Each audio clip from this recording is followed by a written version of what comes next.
On this week's show, we have got a bunch of announcements from eBay, Poshmark, and more.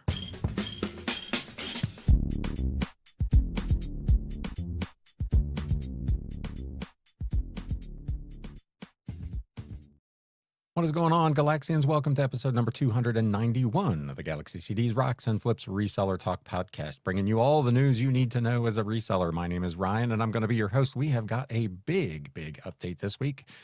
Last week, we had virtually nothing. This week, it is a massive amount of news, particularly from eBay. So we're going to get into that at the back end of the show. We do have a little bit larger what sold recap than we had last week, but not much. If you follow me over on Instagram at Galaxy CDs Rocks, you already know that last week was not that spectacular. You can let me know in the comments down below how your week has been. I'm getting a lot of feedback that things are slow everywhere, which, given the chaos in the wider world, probably shouldn't come as a surprise to any of us. With all of that having been said, let's get into this reselling news. News updates.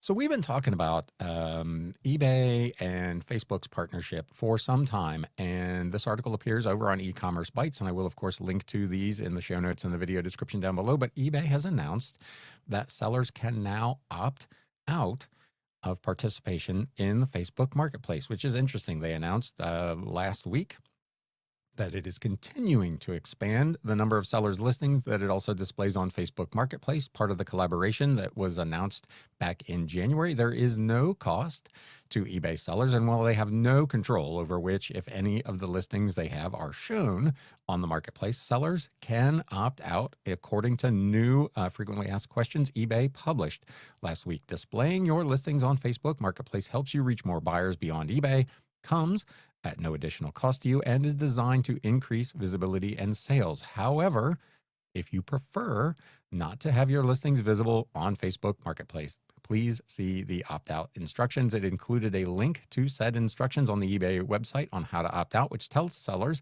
that they can opt out by clicking a link on the website to reach an agent. You can choose to stop your items from showing on Facebook Marketplace at any time. Simply contact us and we'll opt you out of cross-listing within 30 days of your request. But the primary message eBay wanted to convey to sellers in the announcement was how they might benefit from that partnership with Facebook. Quote, "We're continuing to expand the number of listings shown, maximizing your visibility at no additional cost to you," end quote. They wrote, really pushing that is no additional cost. The eBay explained that eligible eBay listings appear seamlessly integrated into Facebook Marketplace's feed and marked with a partnership icon. Your listings will display the pricing, listing details, and shipping options you have set on eBay. They did not indicate which categories it's feeding to Facebook, stating in an FAQ, listings from a variety of categories will appear on Facebook Marketplace based on factors including current shopping trends and listing quality, which is something that they refer back to, and something that I've talked about on this show repeatedly, is that listing quality matters. Good photos and enough photos, a good product description, the use of the product specifics, and all of those kind of things. Another FAQ confirmed that the initiative was different from eBay promoted listings. You do not need to participate in eBay promoted listings in order to appear on Facebook Marketplace, they said. eBay listings are integrated into Facebook Marketplace, again, at no additional cost to you. So let me know in the comments below, if you're watching on YouTube or listening on Spotify, where you can also leave comments, what you think of this, and what reason would you consider opting out of that particular service? I can't see any valid reason why I would not want to participate, especially given that I don't have to be in the promoted listing program to get some exposure. That was one of the big concerns initially, was that you were going to have to be participating in kind of their offsite ad program in order for your listings to appear over there. And that does not appear to be the case, according to this article. Any of your listings, assuming they meet eBay's criteria and Facebook's criteria, should be available to be shown over there, which should in turn lead to more business. Given the current economic climate, I would want my listings shown as many places as possible. So I, for one, will not be opting out of this. But if you are considering opting out of the Facebook Marketplace partnership with eBay? Let me know in the comments down below why you would do that. I guess the fact that Facebook is a cesspool maybe would be reason enough. I don't know. This one also on e-commerce bites. eBay has advised sellers on new regulations when shipping to Mexico. They informed sellers this week of the Mexican government's recent changes to its import regulations, which I assume there's probably going to be more of this sort of thing coming down the pike from other countries. Given this whole tariff kerfluffle, I don't know that with any certainty, but I can only imagine that things are going to get tougher as export goes, rather than easier. But this refers specifically to Mexico. eBay advised sellers they must provide certain information to carriers in order to comply when shipping to Mexico. Since January 1st, 2025, all eBay sellers shipping to Mexico are required to provide detailed customer information to their shipping carrier. This information will improve shipment tracking, minimize the risk of fraudulent transactions, and help you maintain and potentially expand your presence in Mexico without experiencing delivery disruptions. eBay said these sellers must provide the following information to shipping carriers for orders to Mexico: the recipient's full name, email address, which is interesting because eBay typically does not provide that to you, recipient's phone number. Again, a lot of times that's not provided either. Detailed item descriptions, vague descriptions will not be accepted, and the recipient's Mexican tax ID or RFC, or if unavailable, the national ID, which is called a CURP. Apparently, buyers in Mexico are required to provide that information when purchasing online. That's a recent law that went into effect in Mexico as well. It's unclear from this article and from the post on eBay's website about this, which there is a link to that in this article, whether or not eBay is going to be providing that information to you, number one. And number two, it's unclear how this affects people who are participating in the eBay International Shipping Program. I'm going to take a leap here. I assume that eBay, as part of that program, will handle all of this on your behalf, just like they do VAT and everything else. But it's unclear. It's not stated in that link in that article. So some question marks here. If you ship yourself individually, internationally, and are shipping to Mexico, be advised that these are new regulations for items being shipped to Mexico that technically you should have been complying with dating back to January 1st, but eBay is just now getting around to talking about it and letting you know.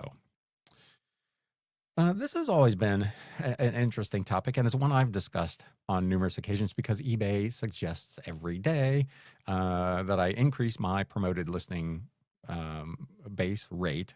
And anytime you do add an individual listing, eBay shows you a suggested ad rate for that given day for that given item. And eBay has now apparently divulged how they calculate said rate. When eBay sellers advertise their listing, eBay displays suggested ad rates, which was a percentage of the sale. On April 1st, the company published a guide explaining how it calculates those suggestions, revealing that it uses, wait for it, machine learning to help sellers find, quote, the ideal balance between performance, like clicks and sales, and cost, or ad fees.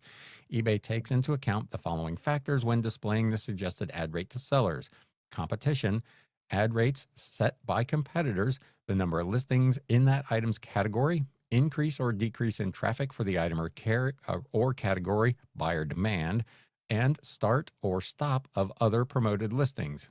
Most important factor, it says. Listing attributes, again, price, quantity available for sale, and item details, category, brand, and so on. Listing quality, here it is again.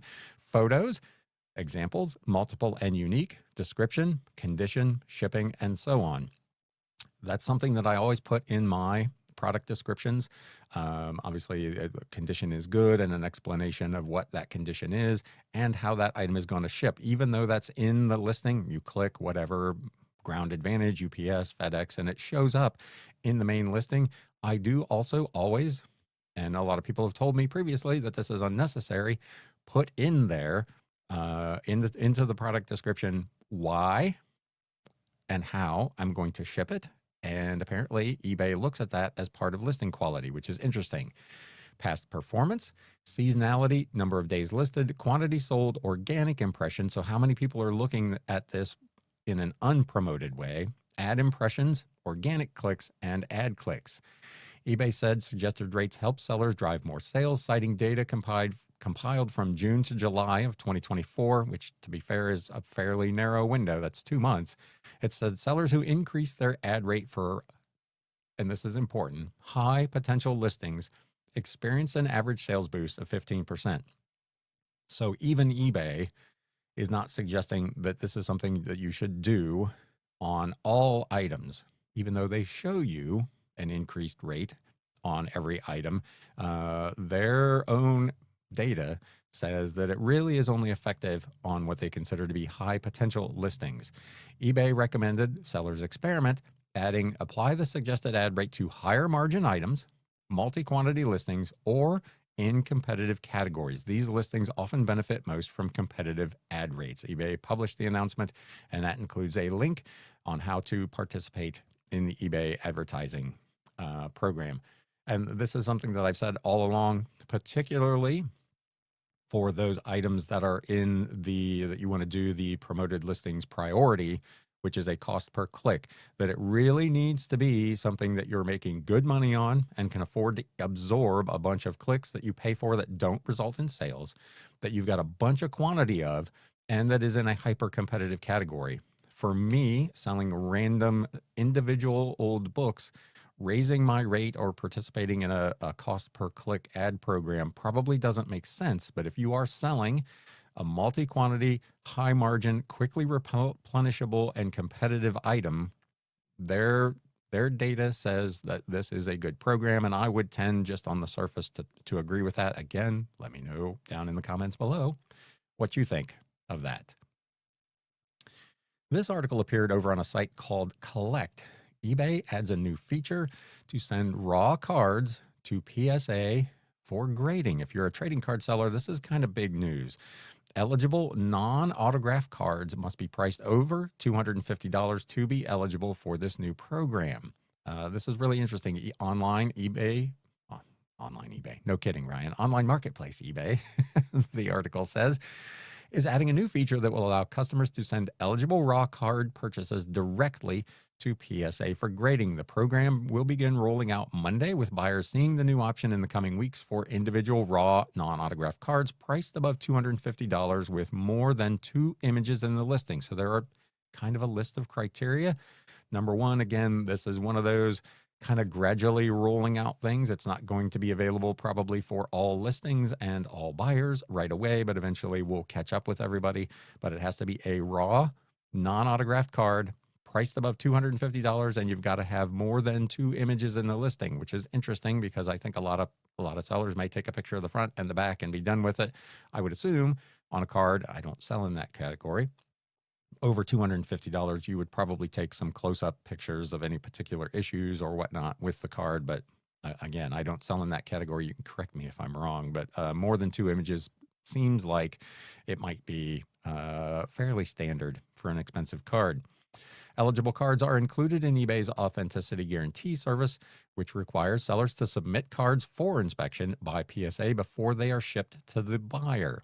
The new feature will offer the option at checkout to have PSA grade the card immediately after it passes inspection, but before shipping to the buyer. So this is a buyer option, not a seller option. Collectors won't need to register for a PSA account to request grading, which is good. Over the past few years, we've continued to evolve our products and offerings to make access to our authentication and grading services as easy and seamless as possible, PSA President Ryan Hogue told Collect. Adding this feature as the latest collaboration in our partnership with eBay is a logical next step. Combining the grading add-on with the Authenticity Guarantee program product flow makes building a collection easier and safer for everyone. The program will cut out parts of the shipping process for some collectors who have previously received cards from PSA as part of the Authenticity Guarantee service and then were required to ship them back to have them graded. Cards that don't pass the authenticity guarantee will be returned still to the seller and the buyer's purchase will be refunded. Any card that passes PSA grading will be considered a final sale and not eligible for return. The service is currently going to be available to buyers only in the US. Additional pricing and details on this service and their tiers is expected sometime this coming week. The company's also announced a free shipping promotion for graded cards until June 30th. Grading is a core part of the trading card hobby, and now the process to get from raw card to authenticated and graded is seamless when you build your collection with eBay. eBay's U.S. Collectibles General Manager Ron Yavin said in a statement, "We're raising the bar and setting new standards for trust, innovation, and speed in service of the collecting community. If you are a card seller, let me know. This seems like a good deal. Pricing has not yet been disclosed. I know PSA grading can be a little bit on the expensive side, but if you've bought a card that you think is probably worth a bunch of money, this is probably a good program to participate in, and now it will all be seamless within eBay's card purchasing setup. So good deal. If you're a card seller, let me know what you think of that. Problems over in the UK with the new simple delivery package program that eBay is rolling out to private sellers over there. This has been another one of those gradual rollouts. Some categories have already been involved with this. Beginning mid-April, every category and every private seller will be required to use this, but they have found that some postal offices in the UK are refusing these packages. Because why wouldn't they? A seller in the eBay UK community forum received more information from a contact they have at the Royal Mail. This says, "I have this evening managed to speak with the manager of my local post office. I mentioned simple delivery, and he has informed me that he has now received information regarding incorrectly sized and weighed packages." So these are the primary ones that were being refused. So I think this article talks about it a little deeper in, but essentially eBay, if you don't put in the exact size and weight, which a lot of private sellers probably would not do, eBay's vaunted AI makes a guesstimate of what the size and weight of that item should be. You take it with their label to your local post office to drop off, and they measure and weigh the item, and the actual measurements are wildly different from what eBay calculated. The program is supposed to be set up where those packages are just accepted. And what many sellers are finding is that the post office over there is refusing them because they're incorrect. So that is the crux of the problem.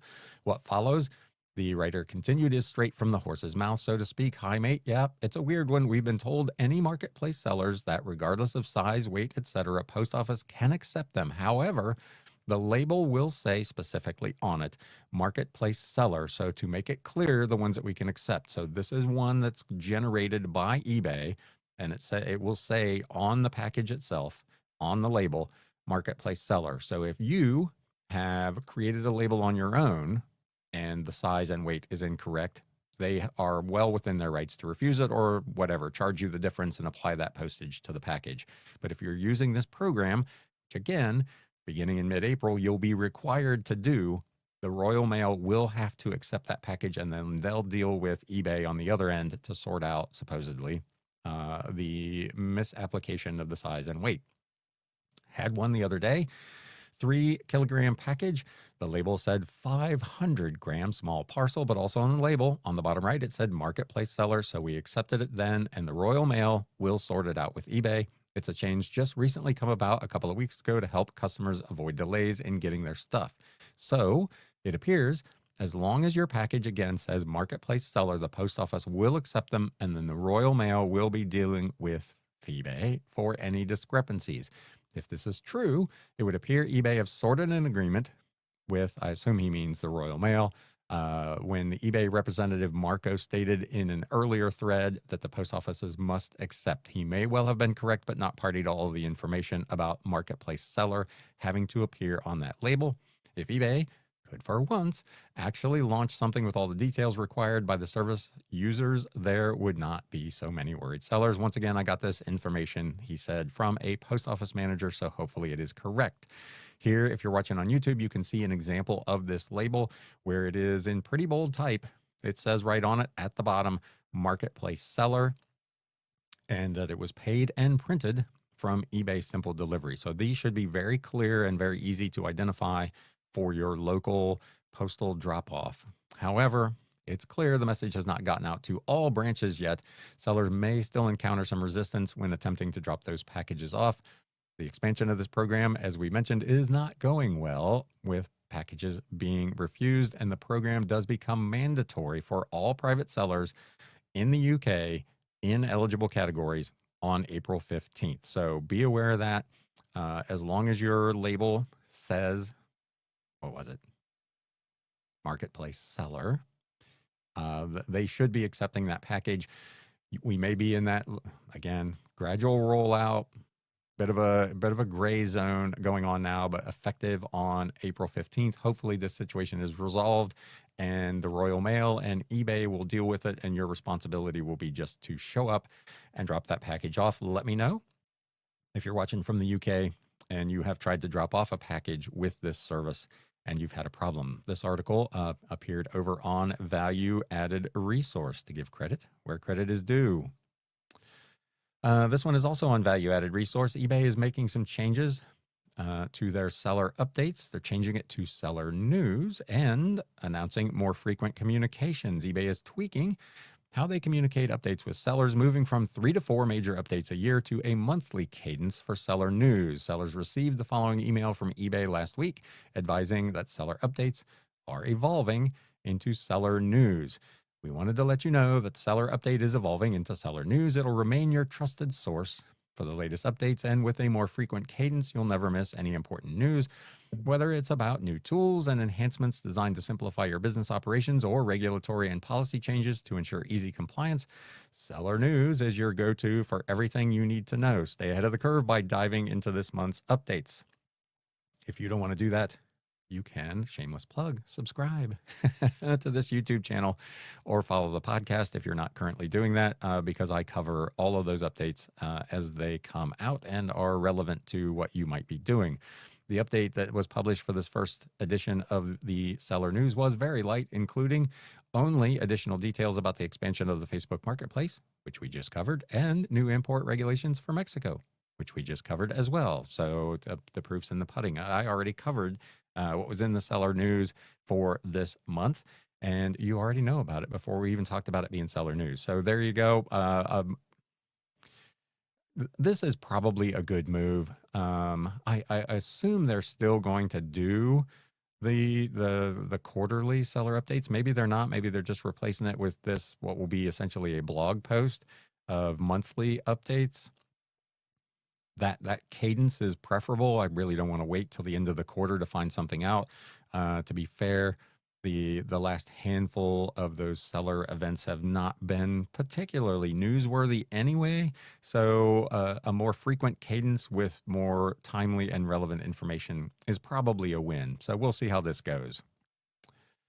This news over at StockX, they're introducing a verified seller program, and this is all happening within the backdrop of an ongoing lawsuit with Nike. They have launched this new verified seller program, which will allow a small number of pre-selected sellers to offer faster delivery times by shipping items directly to their buyers instead of having everything routed to an authentication center. So this should speed the process if you get to participate in this program, which is a really, really small number on StockX, to get your items to your customers. They say they've instituted a rigorous vetting and onboarding process for these verified sellers, and at launch, only about 1% of their total volume will be eligible for the program, with plans to scale over time and expand globally.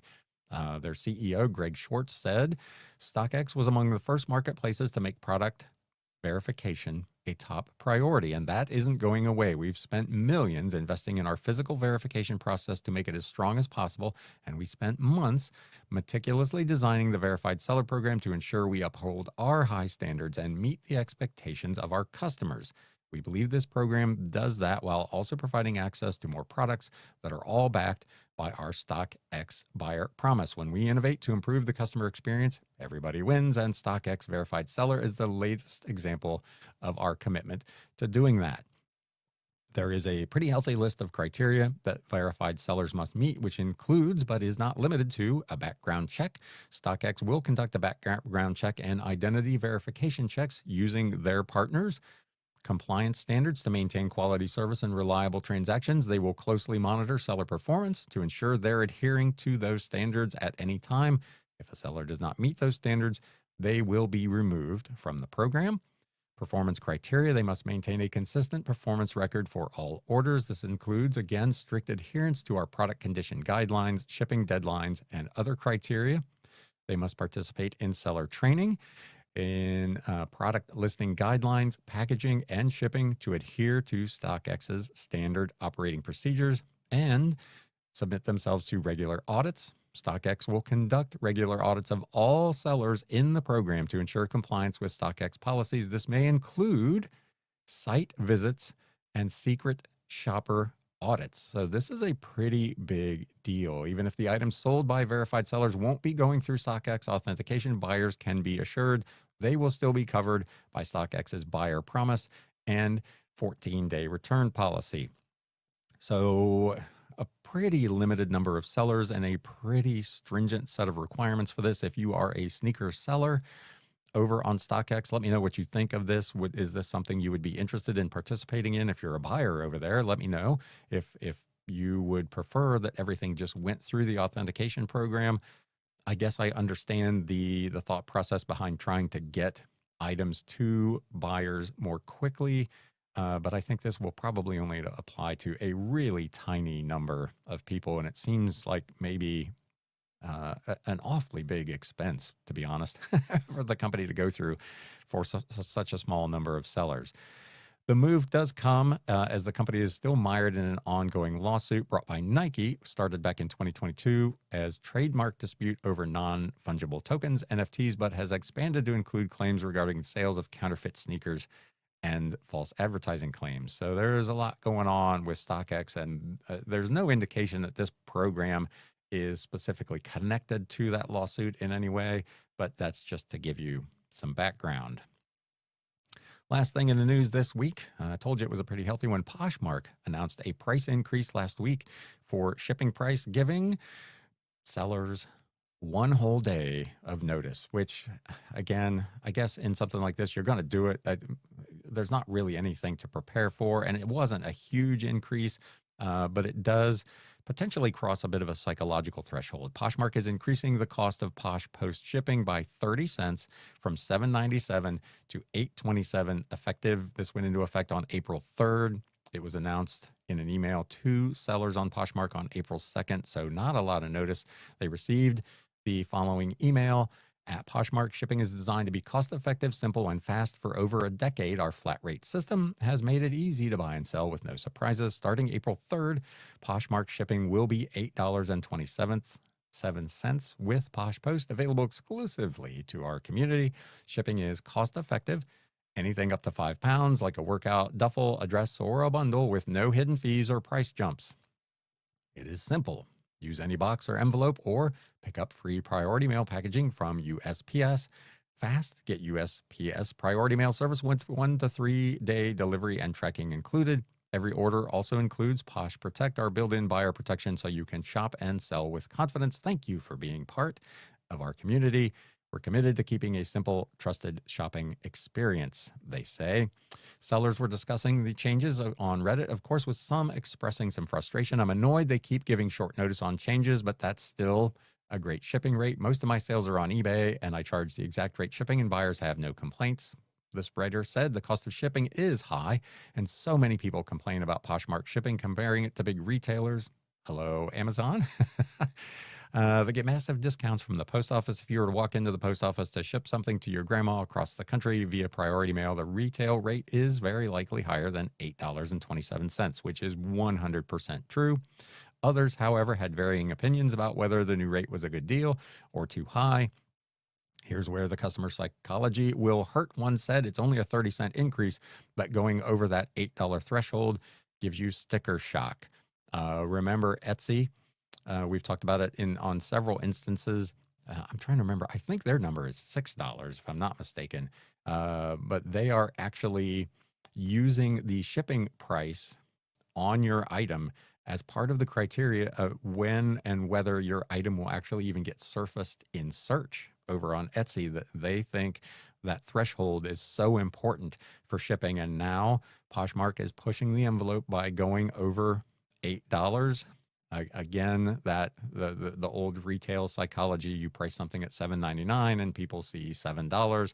Now you're at $8.27, and there's the expectation that there may be some pushback from buyers. I don't personally think that's that big a jump, but studies have shown, according to Etsy, that can be a big deal.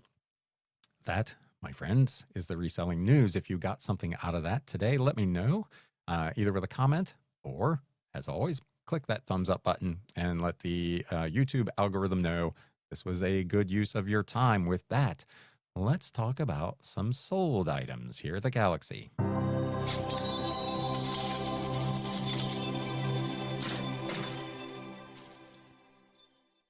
I believe I have just 7 this week. Again, kind of a mixed week. Not great, not terrible, but not great. Again, let me know in the comments how your week was. We're going to kick this off over on Etsy with a book called Wild Garden by Bliss Carman. This is a Dodd Mead hardcover. It was a book of poetry from 1929, an ex-library book that was part of a big haul that I did from an abandoned church library. Gosh, back in January, I want to say it was. This was listed for $29.99. I'm currently running 10% off on Etsy, so it sold for $26.99. This is an interesting one, and I'm not sure how this works. So I have my sale over on Etsy for 10% set up to only apply in the United States. And this buyer was in Canada and got the 10% off. I'm not quite sure how that worked. They paid $24.69 in shipping, which was that's a lot, to be fair. But I was really puzzled because all of my other international orders that I've gotten on Etsy have not reflected this 10% discount because it is set up within Etsy's system to only be valid in the US. But this buyer in Canada somehow qualified to get that discount, which, I mean, it's not that big a deal. It's $3. It's whatever. I'll take it. But I found that really interesting. So their total was $51.68. I paid $5.15 in fees. It cost me $24.69 to ship it. So lost money on the shipping. Cost of goods sold just 21 cents on this item. So this was a net profit of $21.63. This was kind of an interesting one. So I mentioned last week and potentially a couple of weeks ago, my friend Aaron, Rebel Junk, up in Findlay, Ohio, had contacted me about a bunch of boxes of books and stuff that they were not going to be able to do anything with at a sale. And as I'm going through these boxes, I came across about a half a box that was full of these old Highlights for Children magazines, which individually don't appear to be worth much of anything. But I started doing some digging, and I saw where some pretty good size lots of these into the teens and up to 40, 45 copies sold for not unreasonable money. So I decided I would lot up these 28 copies that were in this box. They ranged from 1993 to 1997 and list them. I had them listed, I believe, for about $35, a buck and a half a piece, something like that is what I was shooting for. And I received an offer within a couple of days for $30 for 28 copies of Highlights for Children, Fun with a Purpose. A lot of 28. And again, I gave a pretty detailed description. I took, if you're watching on YouTube, you can see the image of the kind of the stack of the magazines. And I took pictures of each individual magazine. And then in the product description itself, I listed by year which months were included. So for a bunch of cheap magazines, it was a pretty detailed listing. But again, it was 28 magazines listed for $35 or $39. And I sold them ultimately for $30 plus shipping. The order total ended up being $39.88.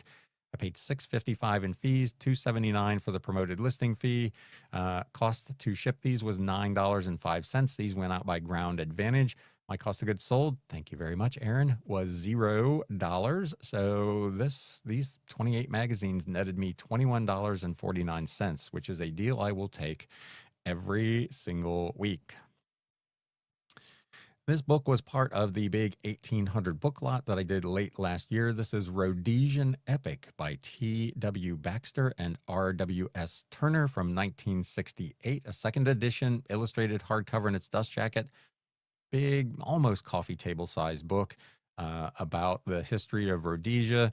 This was listed, I believe, for like $42.99. It got a watcher. I sent out an offer, and this sold for $37.49 plus shipping. The buyer's total was $43.62. I paid $6.41 in fees, $6.13 to ship it. Cost of goods sold was just 50 cents. Net profit on this sale was $30.58. Another one over on Etsy from 1909, the Cincinnatian, the official annual of the University of Cincinnati. This was a big yearbook in really nice shape for a book from 1909. Cover had very little wear, no damage. Pages were lightly tanned. This was a really, really nice piece. I priced it at a bit of a premium at $41.99, and again, it sold on sale for $37.79 plus shipping. The order total $46.77. I paid just $4.51 in fees. Shipping cost was $6.88 to send this out by media mail. There were no ads in this yearbook, oddly. Cost of goods sold, 50 cents. This was part of a big lot of books I purchased. So net profit on this yearbook, $32.03. I talk about these old yearbooks all the time. Love them. Sometimes they're $10, $12, $15. Sometimes they're $40, $50, $60, depending on what it is. So if I can get them for a couple of bucks at an estate sale, I will almost always buy all of the yearbooks. Not necessarily quick flips. Sometimes they take a while to sell, but eventually it seems like all of them eventually find a home. Back over to eBay, Annie Valaton Priorité, an original 1964 French language paperback. This was part of the 1800 book lot.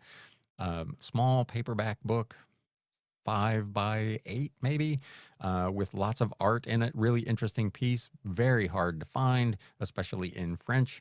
Listed for $49.99. I received an offer of $45 plus shipping, which I went ahead and took. The buyer paid a total of $53.10. I paid $7.71 in fees, $3.72 for the promoted listing fee. Cost $4.63 to ship, which of course was paid originally by the buyer. My cost of goods sold, 50 cents. Net profit on this book, $33.07. Art books can be hit or miss. If you were here Wednesday, Max talked about for his shows on Whatnot, he loves doing art books.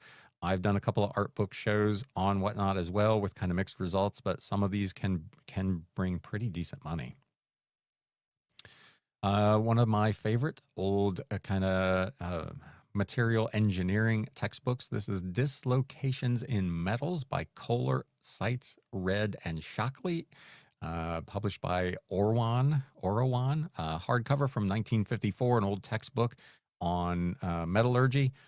These books always do well for me. Again, not always super fast flips. I've had this one for just short of a year, but it was listed and sold for $55.99 plus shipping. I paid $8.85 in fees. Cost of goods sold on this, part of a big lot of these types of metallurgy and engineering textbooks, was just 94 cents. So my net profit after everything, $46.20. Love these old textbooks. I had a big sale of these last week, and this week I actually had 2 more. I had one that was 2 of these books that ended up being just short of $20, and then this, which was 7 more of the Carolyn Keene Dana Girls mystery books that I talked about last week. These, I believe, actually went to the same buyer that was in last week's show. So this person has bought over the last 2 weeks, I don't know, 17, maybe 18 of these books from me. These, again, were from the free book pickup up in Findlay, courtesy of Rebel Junk. So the buyer bought 7 more of these Dana Girl mystery books. No discount, didn't make offers, just bought them at my asking price. These 7 books totaled $91.93 plus shipping. The order total, $105.08. I paid $14.88 in fees, $7.37 for the promoted listing fee. I shipped these by Ground Advantage because it was cheaper, $6.53. Cost of goods sold, again, $0, meaning my net profit was $70.78 on these 7 books. That's a deal I will take all day. I have now sold all of those. So 1 box of books from that free book pickup, 24, 25 different Dana Girls Mysteries. I've probably grossed well over $300. It's certainly been well over $300 for those books, which made that trip more than worthwhile all by itself. Really, really cool. If you are out and about and find these, particularly if they're the originals from the late 1930s through kind of the mid 1950s, and you can get them for $1 or $2, grab them. Even in mediocre condition, these were selling for $7.99 and $8.99. The ones that were more rare and in really good shape were selling for $14, $15, $17, and all in, again, for me, from a cost of goods sold at nothing to well over $300 is pretty fantastic. That, my friends, is our flip of the week and is going to put a wrap on today's show. Let me know in the comments if you have any thoughts on anything that we covered here today. I'm always interested in what you have to say. The comments can be a pretty lively place, so I appreciate that. If you got something out of this episode, again, please do me a favor. If you're watching on YouTube, hit that thumbs up button. If you're not currently a follower of the podcast or a subscriber to the YouTube channel, please consider doing that as well. This coming Wednesday, I will be live with another interview. We're going to have Mike and Mary, who collectively run Mike Metco meetups on Instagram and on YouTube. They are their purpose with that site. They're both resellers. Mike, I believe, is full-time. Mary is part-time. And the whole mission of their sites is to promote live shows and in-person meetups where resellers can gather to discuss what's going on in the world of reselling. So I'm really looking forward to that conversation. So be sure to join us if you can. That is Wednesday at 11 a.m. Eastern. If you're in the mood to catch a couple of Whatnot shows, I do have 2 shows coming up this week, Tuesday and Thursday, also at 11 a.m. Eastern. What have I got? I believe it's children's books on Tuesday, and I'm not sure. I don't remember what the Thursday one. I think the Thursday one might be mysteries, but I won't swear to that. But you can go to my Whatnot page. It's linked in the show notes down below. Go check it out if you're inclined to come visit. As always, I appreciate all of you who come out and spend a little bit of your time here with me and who comment and share this with others. I hope you got something out of it. And until next time, my friends, it's time to sell. Thanks, guys. You have been listening to the Galaxy CDs Rocks and Flips Reseller Talk podcast. Thank you so much for tuning in, and we will catch you again next time.